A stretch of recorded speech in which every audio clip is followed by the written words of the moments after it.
Police reveal more about the weapon and the possible motive in the school shooting in St. Louis, Missouri. There's a new development involving the dismissal of charges against several defendants in the Flint water crisis. Paula. A marquee stunt is thrilling crowds and turning a local drum line into the cool kids, heating up the football games. But what was their principal thinking? Well, actually, he was thinking this is pretty great. We'll have a live report. I'm 4-1 meteorologist Kim Adams. It's dry right now, but that's all about to change. We'll time out when the rain arrives here in Metro Detroit and the cooler weather coming up first at 4.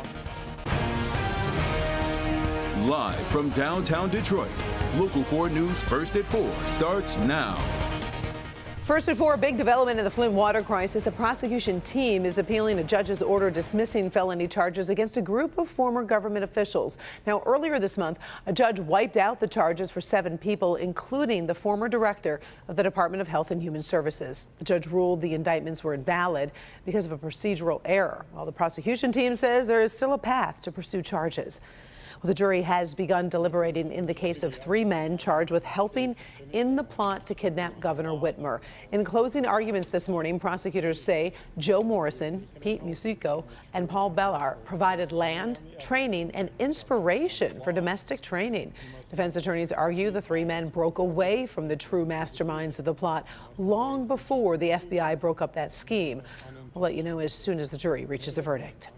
In Decision 2022, we are officially 2 weeks away from Election Day, and tonight the candidates for governor will meet for the second and final debate. Governor Whitmer and Tudor Dixon will square off at Oakland University. Amara McDonald is headed there to cover it and will be live at 5 o'clock. She'll have a preview of what is at stake tonight.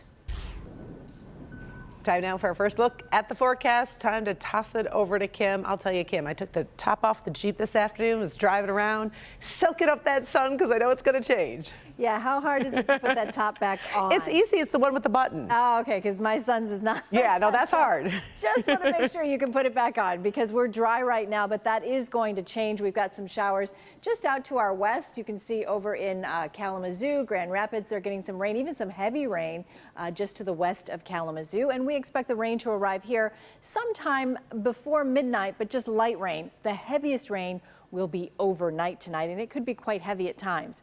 Take a really good look at these temperatures because they're not going to be here much longer. 75 at City Airport, 70 in Pontiac, already down to 69 in Mount Clemens, 71 at Metro Airport. Here's your evening planner. Rain is approaching, but it should hold off until closer to midnight. So if you have evening activities tonight, you should be fine. Temperatures in the mid 60s at midnight, but we're not done with those falling temps and we're not done with the rain. We'll talk about both in the forecast in a few minutes. All right, thank you, Kim. We've got some new information emerging at this hour about Monday's school shooting in St. Louis, Missouri that ended in the deaths of 2 people and the shooter.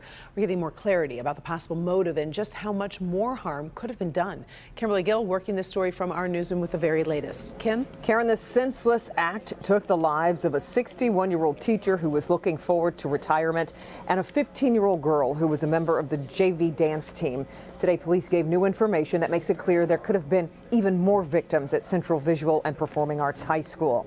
The police commissioner says the 19-year-old shooter had an AR-15 style rifle and that he brought more than 600 rounds of ammunition, some of it strapped to his chest, some in a bag, and the rest dumped in stairwells. The gunman, a former student, left behind a handwritten note blaming loneliness and isolation for turning him into a mass shooter.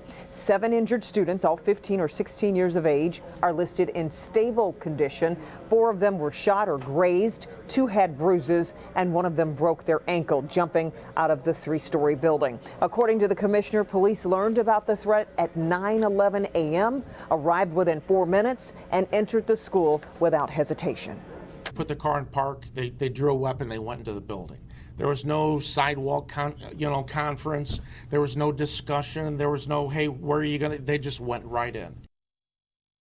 By the way, about that, one teacher whom the shooter pointed the gun at but did not shoot said he could not have asked for a better police response. According to tracking by Education Week, this was the 40th the 40th school shooting this year resulting in injury or death. That's the highest number since they started keeping count of this since 2018. So we'll have more in later editions of Local 4 News. Until then, Karen, we'll send it back to you. A disturbing statistic to share. Yeah, it really is. Yeah. All right, thank you, Kim.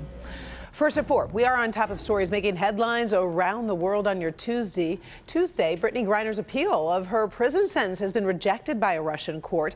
The WNBA star was sentenced to 9 years for drug possession. She was arrested in February at a Moscow airport with vape cartridges containing cannabis oil. Today, a Moscow court upheld the sentence but says it will now take into account Griner's time served before trial, reducing the sentence to around 8 years.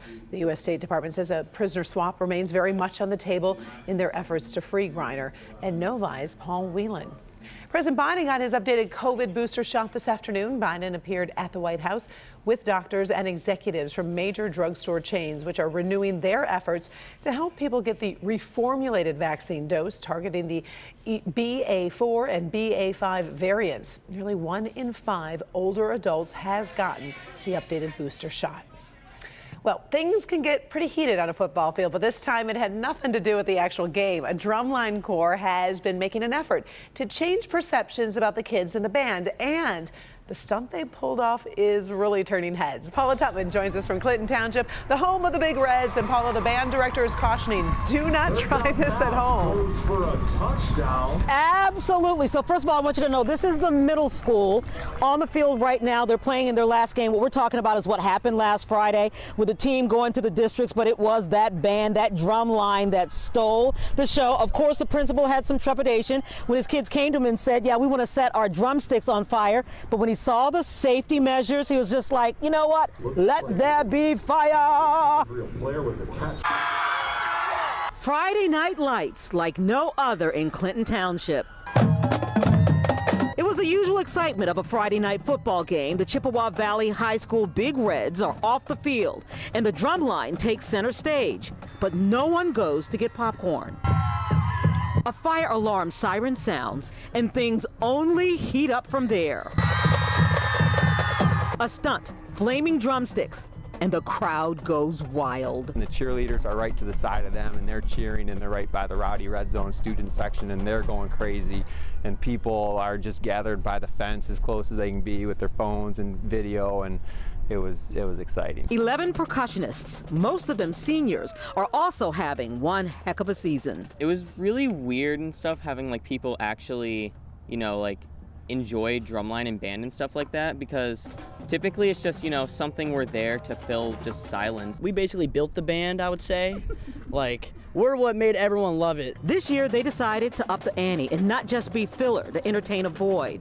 They made a conscious decision to be the cool kids and amp things up and build a legacy squad. Jordan Monroe leads the drum line. It's mostly the boys. They just come up with just random ideas. They find ways to entertain and keep building from there. It started with shirt ripping, and then we moved to having our tenors play upside down. Because we have this one cadence that's just mainly for tenors, and so they play their solo upside down.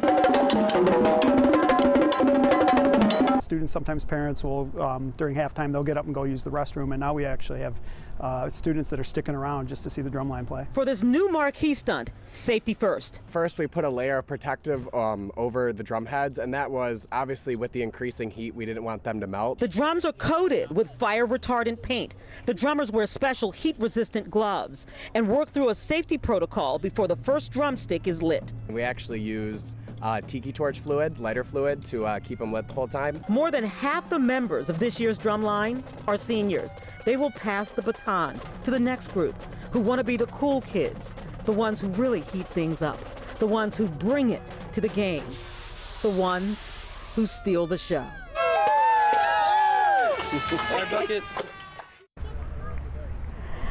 So in case you're wondering, those aren't costumes. That's actual turnout gear. It's the training gear from the local Department of Safety. By the way, I just want you to, Karen, put yourself in the position of these kids, particularly the seniors who are going to go off to college. Jordan is going into mechanical engineering, for instance. They're going to come back for homecoming, probably the following year or maybe 20 years from now, and know that they built something wonderful. They were the foundation. So yay for them. Yay you. Oh my gosh, yay for them. So cool. What a great tradition that they're starting. I mean, there's so many great points to this story. We appreciate you sharing. Thanks, Paula.